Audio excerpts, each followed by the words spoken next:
Mesdames, Mesdemoiselles et Messieurs, bonjour, bonsoir. Tout dépend de l'heure à laquelle vous nous suivez sur l'Internet, YouTube ou pourquoi pas la télévision. Nous sommes très heureuses de vous recevoir encore ces moments à travers notre mission Face aux œuvres qui reçoit pour vous un monsieur très spécial aussi. En dehors des hommes de Dieu, n'oubliez pas qu'il y a des hommes de science. Mais bien avant, j'aimerais dire merci beaucoup à la grande équipe technique qui est gérée par le frère Ti Mundele. C'est lui donc qui va nous accompagner dans la réalisation de cette émission. Alors, je dirais merci beaucoup au pasteur Baïgondibou. C'est grâce à lui que nous avons eu ces cadres pour tourner cette émission. Nous saluons également le pasteur Jérémy Ncholi, le pasteur Avenia Ngwanzo, le docteur Sierra Ngwanzo, Mother France. N'oubliez pas que c'est la grande dame de l'église Beraka qui nous a réussi. Donc nous nous permettons quand même de la saluer à travers cette émission. Et ensuite, je dirais merci beaucoup aux frères Shadrach parce que ce sont là tous ces hommes de Dieu qui nous accompagnent dans la réalisation de cette émission. Et pour continuer, je dirais merci beaucoup à Yousso Magali qui est ma coiffeuse, que je dis également merci beaucoup pour cette émission. Alors, amis sportifs, mesdames, mesdemoiselles et messieurs, je dis amis sportifs tout simplement parce que l'expert monsieur Johnny Ekamba, qui est un apôtre serviteur de Dieu, il est aussi un grand sportif. Alors apôtre, je crois que vous êtes très content lorsque je vous appelle sportif aussi. Cela ne vous dérange pas? Ça ne me dérange nullement. Nullement. Ok, d'accord. Et moi, je crois que, comme je vous ai dit tantôt, apôtre Jimmy Kamba, c'est Johnny, excusez-moi, c'est pas Jimmy, mais c'est Johnny Kamba. L'apôtre, c'est quelqu'un, je vous ai dit que c'est un expert, il connaît tellement beaucoup. Deuxièmement, il est sociologue et ça n'est pas fini. En dehors de sociologue, il est consultant politique, consultant dans le domaine économique, et ensuite il est expert en développement et aussi il est aussi écrivain. Alors monsieur Johnny, apôtre Johnny Kamba, vous avez tellement beaucoup de références.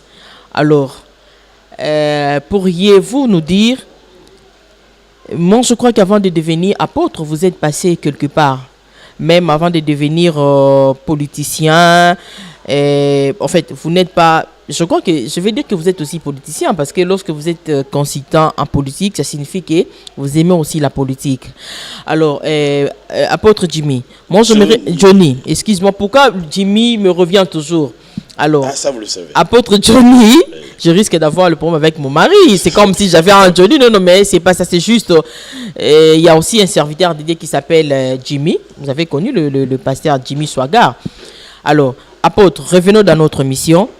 Pourriez-vous nous dire un peu, vous qui êtes aujourd'hui expert dans beaucoup de domaines, parce que quand vous avez déjà 2 domaines, ça fait déjà plusieurs, et vous en avez 4.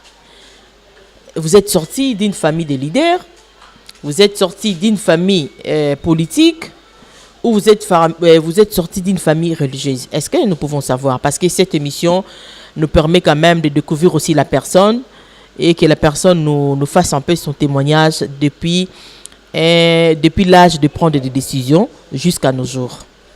Merci pour la question. Ah oui. Je bénis ce Dieu qui nous permet de pouvoir parler un petit peu aujourd'hui. Ah oui. S'il y a une chose la plus difficile au monde, c'est de parler de soi. Ah oui. Alors, comme il nous est demandé de le faire, je dirais en résumé ceci. Oui. Moi, je ne suis pas issu d'une famille politique, ni religieuse. Voilà. Mon père savait à peine écrire son nom. À peine. Ok. Alors, ça veut dire que je suis issu d'une famille de presque un paysan. Wow.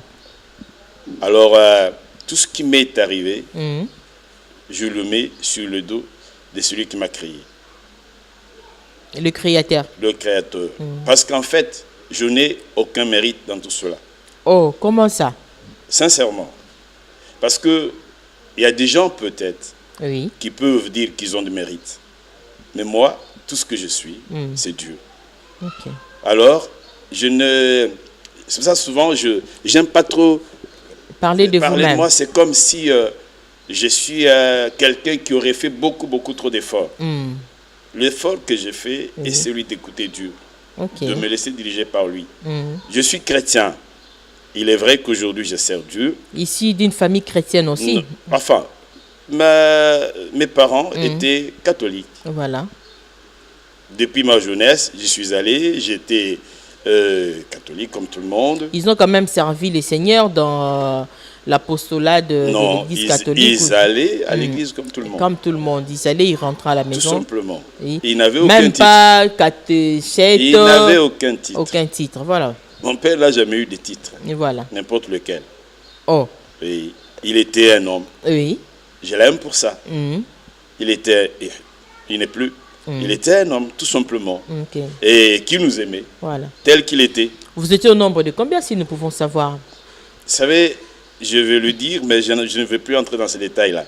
Parce que non, dites-nous seulement. Ça dépend, parce que c'est une émission. Oui. Nous avons jusqu'à 45 minutes. Oui.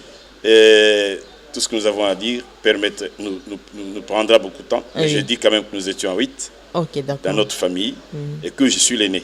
Ah, d'accord. Ok. Alors, j'étais catholique. Il y a des gens qui sont à Kinshasa, ils peuvent vérifier à la paroisse Saint-Sacrement. La chorale française qui est là est mon initiative. Okay. On l'a créée avec un de mes défunts amis, Oumbadi Loutete. Et nous pouvons dire que vous aviez quel âge à ce moment-là, quand vous l'avez créé? 15 ans, 16 ans, 17 ans? Non, j'avais déjà 20 ans. Ok, d'accord. J'avais déjà 20 ans. Alors, je suis resté dans cette chorale jusqu'en 76. Okay. Après, pour des raisons personnelles, j'avais abandonné. La chorale. Oui, c'est en 80 que je me trouverai dans l'histoire chrétienne. Okay. En décembre 80. C'était d'une manière un peu malencontreuse. Oui. Je suis venu voir des gens qui travaillaient un peu pour moi. Oui. Et après, il y a l'un d'eux qui fumait. Il voit quelqu'un passer. Il cache la cigarette. Oui. Je dis, mais qu'est-ce qui se passe? Vous n'êtes pas libre. Il dit, non, vous voyez, ce type-là qui vient de passer, c'est une sorte de pasteur. Je dis, quoi? Vous collaborez avec des pasteurs maintenant? Il dit, oui. Mais on va chez lui passer un peu de temps. Pas seulement collaborer, mais il craint le pasteur. Voilà. Dit, vous allez passer le temps chez un pasteur. Il faisant quoi? Oh, vous voyez, c'est des choses comme ça là. Mais il dit, mais amenez-moi. Ils me disent, c'est pas de mon niveau. Oh. Je dis, ben, c'est pas de mon niveau comment? Il a fallu avoir quel niveau? Je sais pas. Eux estimaient que j'avais un niveau supérieur parce que travaillaient pour moi. Alors je ne pouvais pas aller avec eux là-bas. Alors qu'est-ce que j'ai fait? Un dimanche, je me suis caché quelque part. Je les ai suivis. Oh. Alors, je suis entré dans l'église. Là où ils étaient entrés, oui. Bon, eux, ils ne savaient pas que j'étais là. Oui. Celui qui conduisait le programme, à un moment donné, a dit que celui qui a un cantique de Dieu chante. Voilà. Moi, j'avais une chorale, donc je savais chanter. Je me suis mis debout et j'ai chanté. Tout le monde s'est retourné pour voir. C'était un cantique individuel. Voilà. Tout le monde s'est retourné pour voir qui chantait. Et même ces gens-là qui refusaient de vous amener? Ouais, ils étaient surpris de me voir. Après le culte, c'est leur pasteur qui m'appellera pour me dire que Dieu dit que je suis ceci. Je dis, écoute, vous allez leur servir. Vos histoires-là, Dieu a dit, il t'a dit ça quand? Tu l'as vu où? Moi, j'étais là, je n'ai pas vu Dieu. Toi, tu l'as vu où? Peut-être quand il vous a vu quand vous étiez en train de chanter. Voilà, mais parce qu'il était là. Alors, après culte, ils ont dit qu'il y avait un jeûne le lendemain. Je suis venu ici curieusement pour voir comment ça se faisait. C'est au bout de ce jeûne-là qu'on dit qu'on va ouvrir le jeûne. C'est des termes que je ne connaissais pas. Bon, on va chez le pasteur. On arrive là-bas. Il y avait une dame, une Suissesse, qui était arrivée pour la première fois là-bas. Voilà. On lui avait dit elle avait 112 ans à cette époque, en 80. Alors, je donne cette histoire parce que c'est celle qui a fait que je devienne chrétien. Pour de vrai. Et pendant tout ce temps-là, je voulais dire, vous n'étiez pas encore baptisé, même chez les catholiques. Nous entrons maintenant dans beaucoup de... les baptêmes, c'est aussi ça le problème. On va y arriver. D'accord. Alors, j'arrive, c'est... Parce que le baptême catholique, on n'a jamais su si on était baptisé ou pas. On vous dit que vous étiez baptisé. Ça, c'est vous qui le dites. Moi, je n'ai pas dit ça. Non, on vous dit que vous étiez baptisé. D'accord. Vous n'êtes pas baptisé parce que vous ne le savez pas. Ok. On vous informe que vous avez été baptisé quand vous aviez tel âge. Voilà. Mais vous-même, vous ne savez pas si vous étiez baptisé. Voilà ce que je veux dire. Voilà. Alors, on arrive, cette dame-là était là. On lui dit que c'est le jeûne qui était en jeûne. Après, elle me fait signe. Je vais vers elle. Elle me dit, je vous vois très, très fatigué là. Qu'est-ce qu'il y a? Je dis, si je vais être sincère avec vous. Moi, là, je suis fumeur. Depuis matin, je n'ai pas tiré sur une sèche. Je n'ai pas tiré sur une seule. Alors, si tu veux me voir en forme, donne-moi une seule cigarette, tout de suite. Tu me verras. Alors, elle me regarde et me dit, elle avait un regard tendre. Elle était d'une tendresse incroyable, de son regard. À 72 ans, elle avait un regard formidable. Okay. Elle te comprend. Son regard, tu dis qu'elle te comprend. Oui. Alors, elle me dit, est-ce que... vous êtes fumeur, c'est une bonne chose. Oui. Ah, vous avez tenté de cesser de fumer? Je dis, oui, ça là, tu cesses, tu dis, je ne fume plus. Dans la minute qui vient, une bière, et après, on retombe dedans. Alors, elle vous a acheté la cigarette? Non, suivez, okay. Je vous en prie. Alors, elle me dit, mais est-ce que vous avez déjà prié Dieu? Je dis, qu'est-ce que c'est comme histoire, toi aussi? Dieu, ce grand Dieu, très occupé avec des problèmes sérieux. Dieu, c'est un monsieur très sérieux. Il est vraiment occupé, qu'on ne peut pas le déranger avec des histoires comme cigarettes et tout cela. Oui. Alors, elle me regarde avec un beau sourire. Elle m'a dit une chose qui a fait de moi serviteur de Dieu. Enfin, chrétien. Si je me suis converti, cette phrase que je vais vous dire, c'est celle qui a fait que je devienne chrétien. Et laquelle est la phrase là? Dieu est notre Père. Okay. Il s'occupe de tous nos problèmes, y compris des problèmes de cigarettes. Alors là, ça m'a tapé là-dedans. Attends. Dieu est notre Père. Il s'occupe de tous nos problèmes, y compris les problèmes de cigarettes. Donc ce Dieu-là, le grand Dieu-là, on peut le déranger avec des futilités comme cigarettes. Non, Dieu nous aime. Et il aime les détails de nos vies. Ça. Donc le Dieu-là peut s'occuper de moi. Dans des choses aussi simples, aussi banales. Cigarettes. Quand même. Alors comment on va lui dire? Il me dit, la prière. Madame, alors tu débloques. Prière, hein? Au nom du Père, du Fils et du Saint-Esprit, c'est fini. Il dit non, c'est pas ça la prière. Tu me dis que c'est pas ça la prière. Madame, pour vous la prière c'est quoi? Elle me dit, prier, c'est présenter nos problèmes à Dieu au nom de Jésus. Je dis quoi? C'est ça la prière? Oh, madame, si c'est donc ça la prière, hein? Attends-moi ici. Moi, je la fais, cette prière-là. Tu as dit que c'est présenter nos problèmes à Dieu au nom de Jésus. C'est la prière. Si ce n'est ça. Bon, moi, comme je suis un bonhomme spontané, et je dis, bon, tel que tu dis, tel je fais. Je ne vais pas faire demain, je le fais tout de suite. Je dis, attends-moi ici. Je vais dans ce coin-là, je dis, Dieu, tu as entendu cette femme-là? Elle m'a dit qu'on peut te poser des problèmes du genre cigarette. Hein? C'est ça. Alors, moi, Johnny Kamba, je te demande à toi, Dieu, de m'aider à cesser de fumer au nom de Jésus. Voilà. 17 décembre 80. Voilà. Je peux vous dire que cette prière, la plus courte de ma vie, et la première prière pour moi que j'ai faite, a porté les effets jusqu'à aujourd'hui. Nous sommes en 2018. Nous sommes en janvier 2018.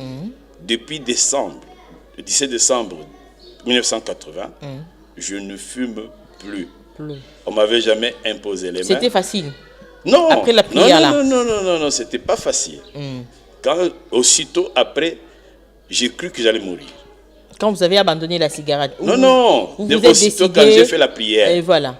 J'ai cru que j'allais mourir. Ah, d'accord. Il y a eu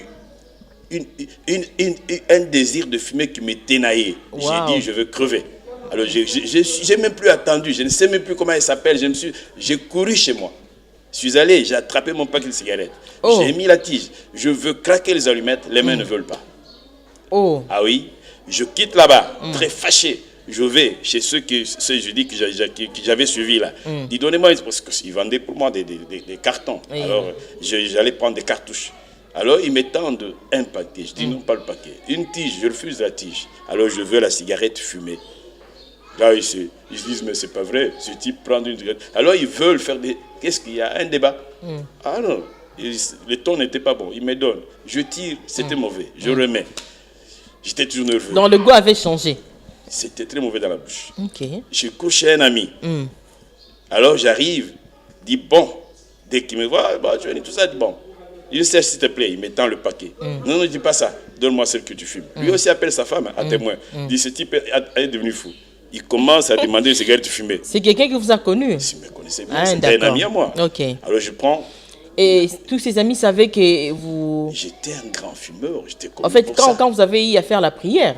Mais ça, je ne savais pas. Ah, Ils ne pouvaient pas d'accord. le savoir. D'accord. Je venais de là. D'accord. Alors, je tire. Le goût est très mauvais.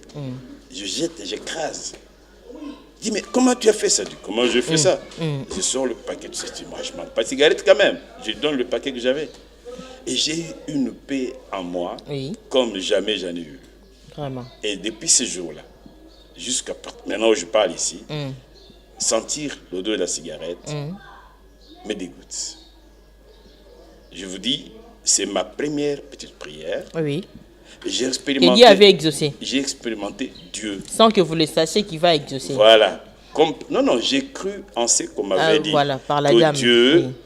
est notre Père. Voilà. Qu'il s'occupe de tous nos tous nos problèmes, problèmes, même y des compris les détails. cigarettes, tout ça. Il me dit, c'est les détails de nos vies que Dieu aime. Ok. Alors, comme Dieu s'occupe même des détails comme la cigarette, je me suis présenté et je lui ai demandé. Il m'a exaucé. Et depuis ce jour-là, j'ai compris qu'il suffisait de prier et de prier de tout son cœur à un Dieu. Prière simple. Hein? J'ai même appris ce que c'est que la prière. Ok. Et j'étais à l'aise. Je pouvais à ce moment-là prier à n'importe quel moment sans problème. Vous me parlez de baptême. Oui. Le baptême vient la même année, Oui. la semaine qui venait. Eux, ils organisaient Le baptême. les veillées des baptêmes. Non, les veillées de Noël. C'était la Noël. Voilà. Parce que le 18, la semaine qui venait, c'était la Noël. Bon, je suis quand même venu. Moi, je ne priais pas là, je n'avais pas d'église. Comme ils avaient parlé d'une veille de... Non, vous aviez une église catholique et vous avez Je abandonné. n'allais plus. Ah, Je n'avais oui, plus d'église. oui. Une église abandonnée. Je n'allais plus nulle part. Et pourquoi vous avez abandonné Ça, Apôtre c'est Johnny? mes problèmes. Ah, ça n'engage que vous. Moi et Ok. moi-même. D'accord. Je ne suis pas là pour parler. Non, ça c'est moi. D'accord. Je comprends, vous fouillez des polémiques, mais ce n'était pas une polémique. Non, non. C'était juste une question que j'avais posée. Non, j'aime bien la question. D'accord. Et je dis que bon, imaginez-vous, ça fait quand même longtemps. Oui. Et c'est des histoires passées. Ok. Il faut oublier. Et donc vous êtes Alors- parti le jour alors, où ce on jour-là, organisait. J'étais là. Oui. Et comme j'avais pas d'amis là, sur le lieu, j'étais dans mon coin tout seul. Il y avait un groupe de gens que je ne connaissais pas qui étaient autour du feu. Et ils parlaient du baptême. Et ils se racontaient comment ils sont allés. Ah, tel jour, on est allé baptiser quelqu'un dans le fleuve. Le jour, je dis quoi? Baptême dans le fleuve? C'est pas vrai ça. Mais comment ça, baptême dans le fleuve encore? Alors, j'étais tellement ébahi que je lui ai posé la question de là où j'étais. Bon, vous parlez de ce que vous dites là. Est-ce que c'est écrit dans la Bible comme ça? Je dis oui, c'est biblique. De biblique, vous dites qu'il faut plonger quelqu'un dans l'eau. Je dis oui, c'est ce que dit la Bible. Et alors, et vous qui parlez, qui êtes là, je parlais au plus grand qui était là. Vous savez donc baptiser? Je dis oui. Alors, qu'est-ce qu'il faut pour se faire baptiser? Il faut croire en Jésus. Moi, je crois. Vous pouvez me baptiser alors? Je dis si vous voulez, le matin, je vous baptise. Voilà. Et tant mieux. C'est comme ça que moi, je me suis arrangé avec quelqu'un qui allait me baptiser. Alors, nous arrivons dans Ce n'était pas même quelqu'un, c'était un serviteur Je de ne Dieu. le connaissais pas encore. Ah, d'accord. Je l'ai vu comme ça. Ok. C'est après que je saurais qu'il était serviteur de Dieu, qu'il était pasteur. Voilà. Avant, je ne savais pas. Ça dit quoi? Maintenant, quand on va dans cette veillée-là, lors de la parole maintenant, c'est ce type-là qu'on invite comme pasteur, le pasteur Chikala, c'était son nom. Alors, on l'invite comme pasteur. Ok. Alors, je dis, mon Dieu, j'avais parlé à un pasteur. Oh là là, ce monsieur était pasteur, je ne savais pas moi. Donc, c'est un pasteur. Ah, ça, je ne savais pas. Alors, il a prêché, il a terminé. À 5 heures du matin, il vient me voir. Frère, vous aviez parlé du baptême, êtes-vous prêt? Du moi, je n'ai pas de problème. C'est comme ça qu'on m'a baptisé. Voilà. Nous sommes allés avec lui. Et ce jour-là, vous êtes devenu chrétien, un bon chrétien, qui croit. Un chrétien. Non, j'étais chrétien le jour qu'on m'a dit que Dieu était mon père. Voilà. Vous comprenez ça? Et le baptême a juste complété. Moi, il a complété parce que j'étais déjà chrétien. Ok. Dès le jour que j'avais appris que Dieu était mon père. Ok. Et apôtre, Oui. nous allons continuer. Jusque-là, c'est bien clair. Oui. Ça, c'est du côté chrétienté. Oui. Mais j'aimerais quand même rentrer en famille parce que dès que je me retrouve devant toutes ces références, politiciens et consultants en politique, en économie, en développement et en même temps écrivain, vous étiez dans une famille de 8 enfants, vous occupez la première place. Et vous avez dit que votre papa, c'était juste quelqu'un comme ça. Mon père, oui. Hein? C'était un monsieur. Alors, il n'avait pas de titre. Les sentiments ou la décision de faire les études comme il faut, d'où était venue cette décision-là? Parce qu'il y a des enfants qui sont sortis d'une famille où le parent n'a pas étudié. Et directement, l'enfant aussi n'a pas besoin d'étudier. Mais un autre va relever les défis. Il va dire que si mon père n'avait pas étudié, mais il avait quand même réussi sa vie. Mais nous, à nos jours, moi, je pense que je dois aimer les études. Alors, vous, maintenant, les sentiments ou cette décision-là de se décider faire des études comme aujourd'hui, d'où était venue cette décision? Vous avez des conseillers ou de grands frères qui vous aimaient, qui vous ont donné tous ces conseils ou comment? Si vous avez entendu à mon introduction, Oui. j'ai dit que je suis de ceux qui ont reçu la grâce. Ah, d'accord. La grâce, pourquoi? Parce que à 11 ans, Oui. je me suis trouvé dans des conditions où je devais quitter mes parents pour aller me retrouver dans une école catholique. Ok. Où j'ai étudié. Une école de prêtres De prêtres. qui vous ont encadré? Oui, où j'ai d'accord. étudié sans alors faire recours aux frais des parents. Jusqu'à l'âge de 20 ans, vous avez déjà eu votre bac? J'avais déjà, j'ai eu, même avant 20 ans. Ok. Alors, c'est pour dire que j'ai eu une grâce particulière qui a fait que je me retrouve dans Mais cette dites-nous, juste parce que vous aviez quitté l'église à l'âge de 20 ans, oui. Là, vous avez déjà fait des études supérieures ou universitaires déjà? J'étais en pleines études. En pleines études. En pleines études. Vous avez quitté, J'avais déjà fait déjà une partie. Et en ces moments-là, c'est vous-même qui devez prendre vos études en charge? Oui, il y avait déjà beaucoup d'avantages. Beaucoup d'avantages. Ok, vous continuez, papa Johnny, c'est tellement intéressant. Vous savez, moi, je suis de ceux qui ne doivent pas se plaindre. Ok. Parce que j'ai vécu de grâce en grâce. Ok, d'accord. Alors, pour un type comme moi, dont les parents étaient ce que je dis là, arriver là où je suis. Et des grands grâces là, c'est seulement parce que vous avez écrit Jésus bien avant. Or, apparemment, vous avez eu cette grâce avant même que vous connaissiez Jésus. Justement, ça veut dire que Jésus me connaissait. Moi, je ne l'avais pas encore découvert. Mais lui me connaissait. Pourquoi il était avec moi? Voilà. Parce que Dieu nous connaît depuis le ventre de nos parents. Voilà. Quand je dis là, c'est parce que ce que j'ai vécu le démontre. Nous sommes déjà sur la terre. Le moment venu, il vient nous prendre là où nous sommes afin de nous amener là où il est. Est-ce qu'il change le destin? C'est l'homme qui, de fois, refuse de suivre Dieu dans ce que Dieu veut qu'il fasse. Peut-être influencé par son environnement, il estime que le schéma que Dieu trace devant lui ne lui plaît pas à lui et il veut réorienter les choses. Mais généralement, quand on fait ça, on échoue. Parce que notre futur, je vais le souligner, est le passé de Dieu. Voilà. Vous comprenez? C'est déjà tracé. Donc quand Dieu nous appelle, qu'est-ce qu'il fait? Et peut-être un passé qu'on ignorait, comme vous par exemple. Justement, voilà. Nous ignorons jusqu'au jour qui nous prend. Voilà. C'est-à-dire quoi? C'est comme si vous étiez un wagon. Il y a eu le côté déraillé, qu'on vous remet sur rail, voilà. Avec une orientation. Okay. Donc c'est ça l'Esprit de Dieu qui vient vers vous pour vous orienter. Parce que nous vivons, dans le monde où nous sommes ici, il y a plein de gens, il y a le moment où Dieu, parmi nous, prend un ou un autre et le met sur un point, ou une place ou une autre. Okay. Donc le choix de Dieu ne s'encombre pas de ce que nous sommes aujourd'hui. Parce qu'il nous a déjà choisis, il nous prépare. Quand vous voyez le parcours de beaucoup de gens, tout ce que nous vivons est déjà préparé par Dieu pour pouvoir un jour servir à sa gloire. Ok. Et Papa Johnny, si nous devons continuer, nous marquons juste, nous faisons un point virgule du côté christianisme ou chrétienté. J'aimerais toucher le point études. Alors, vous avez dit qu'à l'âge de 20 ans, vous avez déjà, vous occupez déjà des études universitaires. Alors, tout en étant politicien et consultant en politique et en économie, est-ce que vous pouvez nous dire quel est le premier domaine que vous avez embrassé? Vous savez, parce que quelque part, on nous a dit que vous êtes passé par...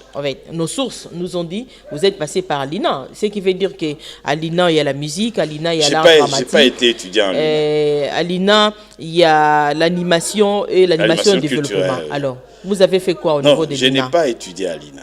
Oh, mais... non, j'ai travaillé à l'INA. Okay. J'ai pas étudié à l'INA. Ok. C'est ça la différence. Vous avez travaillé comme étant... Alina, nous avons travaillé, il y a beaucoup d'amis avec lesquels nous avons œuvré dans beaucoup de choses. Je peux vous donner un exemple. Oui. Vous voyez le Sisiba? Oui. C'est une conception de l'INA. Ok. Centre international pour la civilisation bantoue. Voilà. C'est conçu là-bas. Mais dites-nous quand même, avant de monter, dites-nous, vous avez travaillé, je ne refuse pas, mais en tant que qui? Dans l'administration de l'INA. Et parce que dans l'INA, je citais, il y a la musique, il y a l'art dramatique, et puis il y a l'animation de développement. Dans l'administration. Dans l'administration de l'INA. Ok, d'accord. Et j'étais un des personnels techniques avec un certain nombre d'amis, avec lesquels, sous la direction du DG Mbouyamba, on est arrivé à concevoir un certain nombre de projets quasiment africains qui ont servi à beaucoup de choses au pays. Donc là, je ferme la parenthèse. Papa Johnny, le fait de vous retrouver à l'INA, ça signifie que vous avez appris quand même l'art. Mais dans vos propos, vous n'avez même pas fait l'art. Mais comment est-ce que vous avez eu cette grâce-là? Parce que vous vivez des grâces en grâce. Oui, l'art. Par exemple, si je vous dis que j'ai fait la musique, et par exemple que vous avez connu un musicien qu'on a appelé Kalamassoul. Des noms, pas de vie. J'étais son manager. Okay. J'étais. Parce qu'il y a des choses des points sur lesquels je n'aimerais pas trop m'attarder. La culture, c'est peut-être une force, une puissance. Mais apôtre Johnny, pourquoi vous nous cachez ce que vous avez fait? Je vais vous dire une chose. Pour moi, la culture, c'est la base même de la vie. Okay. Sans culture, l'homme n'existe pas. Parce qu'elle est le fondement. Elle est même la base sur laquelle celui qui veut monter devra logiquement se poser. C'est par faute de culture, parce que nous sommes acculturés. Parce que nous sommes acculturés que nous vivons ce que nous vivons.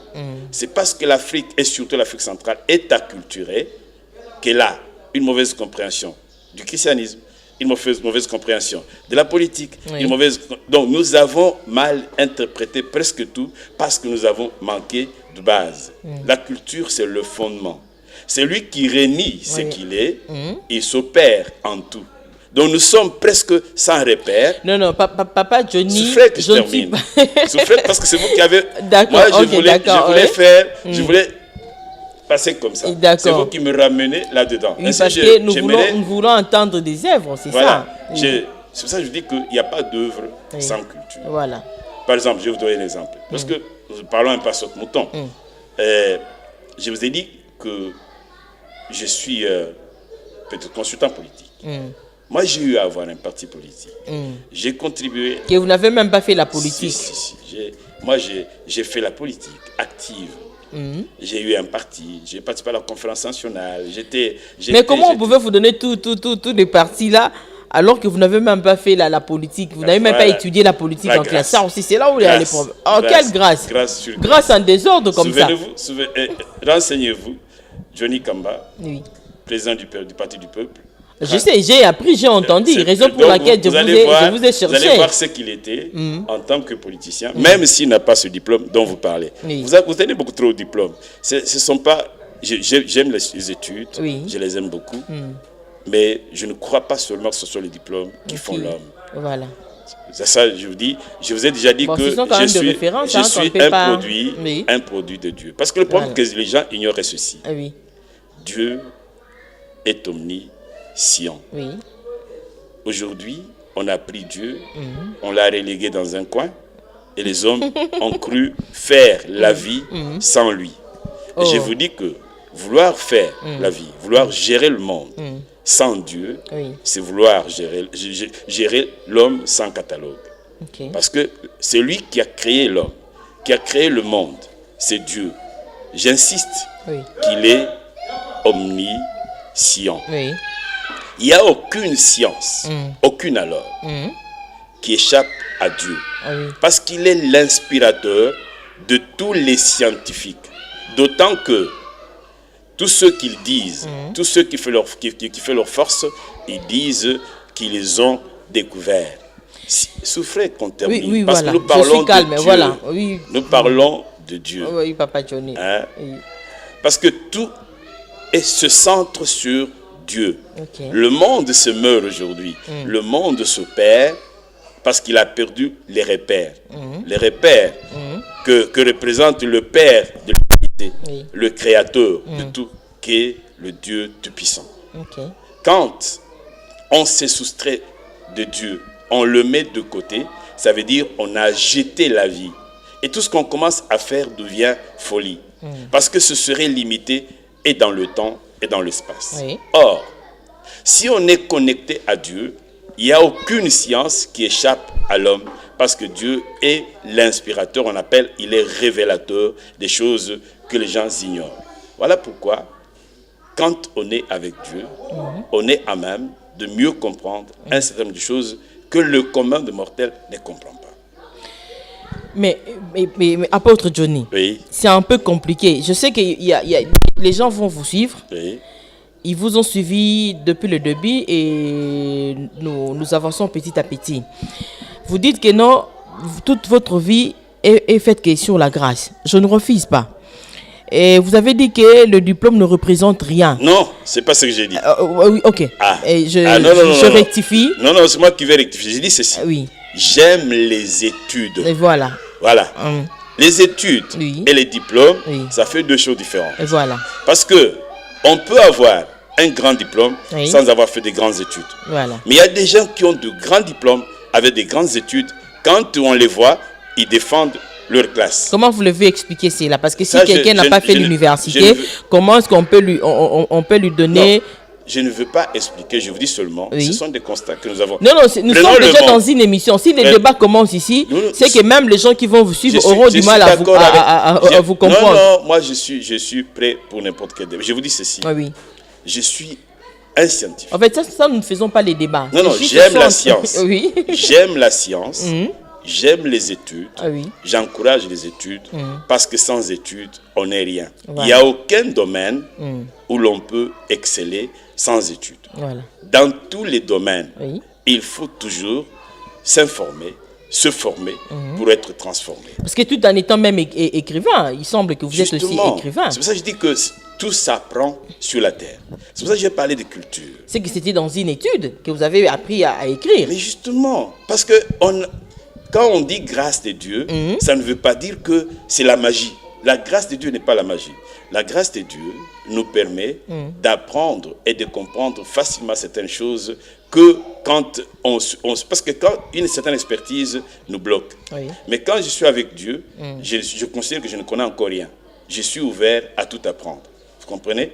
En Dieu, je me considère comme ignorant. Parce que jusqu'au jour où je suis là, je suis en étude. Il y a des choses qu'il faut apprendre tous les jours. La vie elle-même est une étude permanente. Si on veut, si on veut, il faut observer. La nature vous apprend. Un jour, j'étais en train d'observer les arbres. J'ai compris que si tu veux apprendre la leçon de courtoisie, il faut les observer. C'est un domaine ils sont non conflictuels. Parce que vous voyez une branche d'arbre, au lieu qu'elle aille tout droit comme ça, vous trouvez qu'il a fait ceci. Qu'est-ce qui fait qu'il courbe comme ça? Ok, Papa Johnny, oui. Alors, pourquoi? J'ai encore des questions. Vous allez poser vos questions. Il a senti venir l'autre de l'autre côté. Il refuse d'aller en conflit. Il n'est pas conflictuel. Alors, il dévie pour laisser l'espace à l'autre. Ça, j'apprends des arbres. Tu peux étudier, apprendre beaucoup de choses en observant la nature. Nous sommes entourés de tout ce qui peut nous apprendre des choses qui développent la société. Si nous sommes bloqués ou bouchés par rapport à ce que nous avons appris dans ceci ou dans cela, alors nous n'apprendrons pas autre chose. Avec Dieu, pourquoi j'ai parlé de Dieu?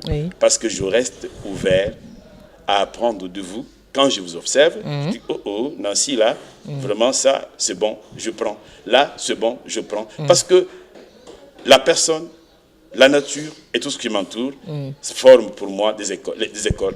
Et j'apprends tous les jours. Ok. Voilà. Papa Johnny, de toute façon, ça, ce n'est pas une émission de débat ou un débat où on ne doit pas accepter les gens, mais c'est plus une émission qui nous permet de prendre vos œuvres, de parler de tout ce qui vous entoure. Peut-être que dans ma manière de parler tout à l'heure, c'est comme si je voulais faire un débat avec vous. Non.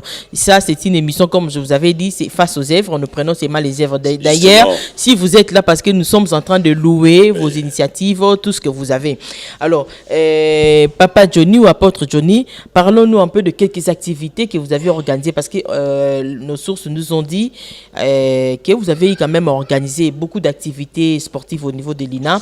Et d'ailleurs, même après votre départ, les activités sont tombées.